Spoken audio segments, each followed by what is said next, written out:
هل لديك منشأة غذائية؟ طيب، سمعت عن لائحة الكشف والإفصاح عن مسببات الحساسية التي أقرتها هيئة الغذاء والدواء مؤخرا؟ اللائحة هذه تلزم كل من يقدم أو يبيع الطعام للمستهلك بالإفصاح عن مسببات الحساسية في قوائم الطعام. مكتب خبرة الغذاء للاستشارات الغذائية يوفر لك خدمة تحليل ودراسة منتجاتك الغذائية، ويقدم لك تقرير مفصل بالمكونات المسببة للحساسية حسب لوائح هيئة الغذاء والدواء. بفضل الله، مكتبنا معتمد ومرخص من هيئة الغذاء والدواء والبلدية لتقديم الاستشارات الغذائية.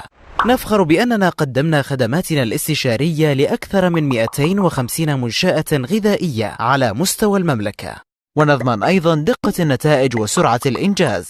تواصل معنا وأبشر بالخدمة اللي ترضيك.